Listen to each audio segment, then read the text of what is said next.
Since money is such a common and powerful form of influence, since money makes it easy for people to access survival resources, since money makes it easy for people to access things and places that make them feel amazing, it's natural that a person would want to have as much money as possible. A person with an unlimited supply of money could use that money to ensure that they get everything that they could possibly need and want. There are numerous ways to get money. You could work for it, you could win it, you could just accept it from someone who wants to give it to you. There's so many ways to get money. For this video, we'll cover the topic of investing, since this activity creates the opportunity for you to receive great deals of money without you having to do very much. People invest, meaning they buy something today that they believe will be more costly in the future.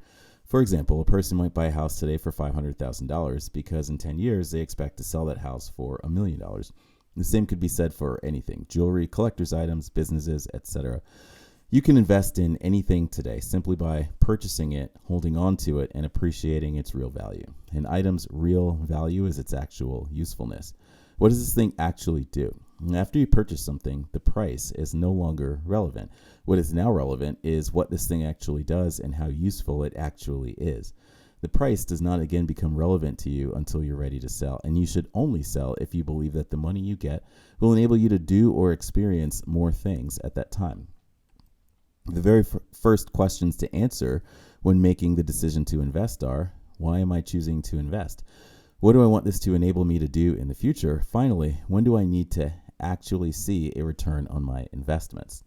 You've got your specific answers for those questions, but to speak generally about people who typically invest, they choose to invest because they know that there is the potential to get a great deal of money, all while doing relatively little work.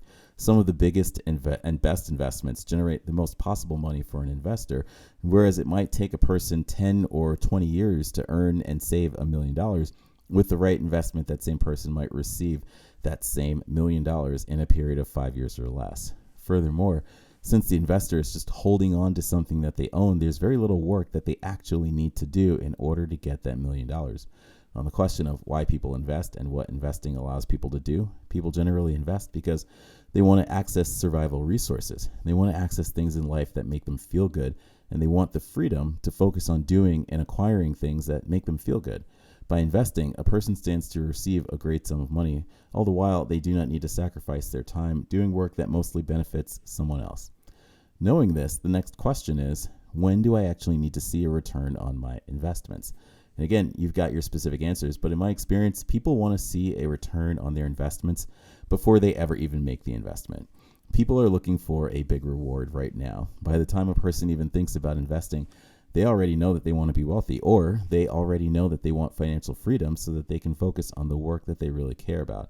People already know that they want financial security so that they can feel confident that they will always have access to a home, food, and those things that are satisfying to them. Obviously, you invest first, and then sometime after, you receive a return on your investment. Your return on investment is either money, access to money, or access to the things that money can buy. Your return on investment is meant to be used to help you survive and to help you enjoy life.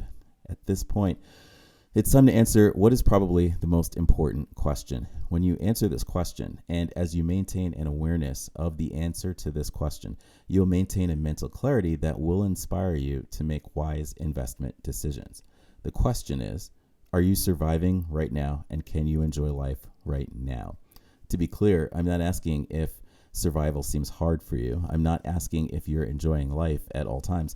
I'm just asking, are you alive right now? Have you been able to keep yourself alive thus far? Is there any one thing that you have right now that is worthy of your appreciation and satisfaction? The answer to this question is simply a yes. When you can answer yes to this question, that's when you're ready to be an investor.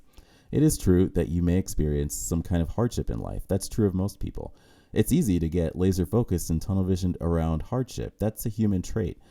But all the while that there is hardship for you, there's also a great deal going well for you. All you need to do is focus on the one thing that you know is going well. And as you do so consistently, you'll begin to notice many other things that are going well. Your ability to hear, for example, is something that's going well. Your ability to hear is, of course, not the only thing that's going well for you, and you might already know that. But for people who do not know that, it's incredibly hard for them to understand that they are surviving and that they have ample reason to feel happy and satisfied.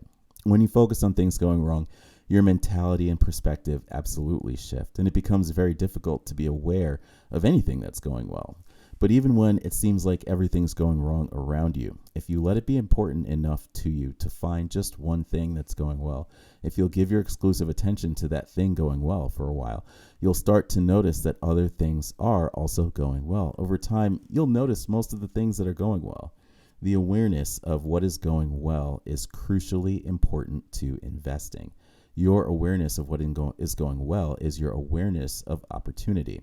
Your awareness of opportunity is tied to your ability to be appreciative. And have you noticed that when people talk about growing the value of their investment portfolios, they use the term appreciation? In finance, the term appreciation refers to the growing financial value of things that you own. Meanwhile, the financial value of things that you own is tied to a person's appreciation or their awareness of the value of things that you own. If you own a house, for example, and it is bigger than any other house in the neighborhood, the financial value of your house will be amongst the highest values in the neighborhood because people appreciate the fact that your house is so large. A large house will accommodate more people. A large house allows its occupants to have their own spaces, meaning they're going to have privacy and freedom to do whatever it is that they want to do with their own spaces. People like that. People appreciate that. Because people appreciate that so much, they're willing to spend more money for your house. As you make improvements to your house, when people appreciate the improvements that you've made, again, they'll be willing to spend even more money for that house. Meanwhile, if you make absolutely no improvements to your house, but you continue to live happily in your house, your satisfaction alone is that powerful. Because of this, you will feel like a wealthy homeowner.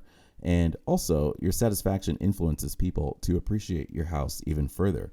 Your appreciation of your house, your growing awareness of the usefulness of your house will cause people to appreciate even more and spend even more for your house, even if you've done absolutely no improvements to it. The financial value of anything that you own is the result of a person's awareness of the usefulness of anything that you own. Things that you own grow in usefulness when you take the time to appreciate them. The wise investor will buy something because it's valuable and because the investor believes that it's going to grow in usefulness over time.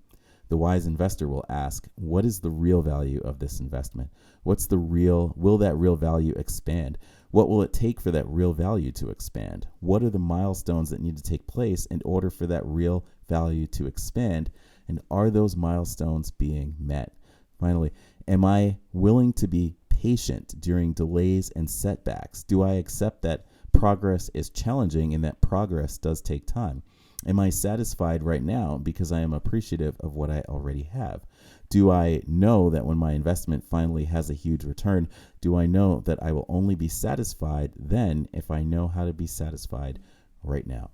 These are the thoughts that are taking place in the mind of a wise investor. When you're stable in your understanding of this, that's when you're ready to be an investor. You'll know that you're stable because you feel relaxed when thinking about and when making your investment decisions. Feeling relaxed is the key, and feeling relaxed occurs when you consider the answer to those questions. You need this relaxed stability because the investment world can be noisy and filled with distractions. These distractions tend to be temporary challenges that you may face or that organizations are facing. Challenges and setbacks will always occur, and they are overcome by people who know the value of what they have, and those people use the value of what they have to overcome those challenges. The challenges that distract you from the big investment picture are typically disbelief in innovation, recessions, the threat of war, outbreaks of illnesses, and consistent fear of loss. When you invest in anything, be it a house or a public company, a currency, etc., when you invest in anything, because you know about what your investing is, you're going to know about the challenges to your investment. Your ability to know the real value of your investment is going to help you to know if the investment can withstand the usual challenges that exist in the investment world. The real value of your investment is what that investment allows you to do or experience, regardless of whether or not you ever sell.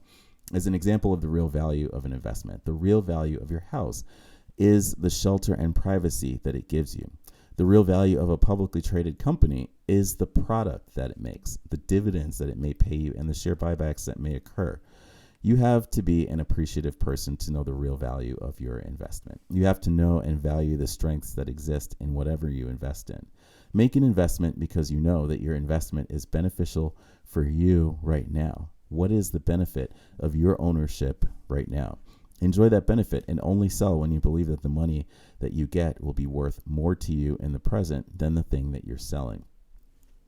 This has been the foundational introduction to investing. Depending on your interests, you might learn more about the stock market, private equity markets, you might learn about real estate, cryptocurrency, and so on. There's so much to learn, and you should elect to learn only the subjects that really interest you. A genuine interest is necessary if you're going to get good at this game. And with all that said, you will have already won this game when you know how to feel wealthy and happy in the present moment. It always comes right down to that. How do you feel in the present moment?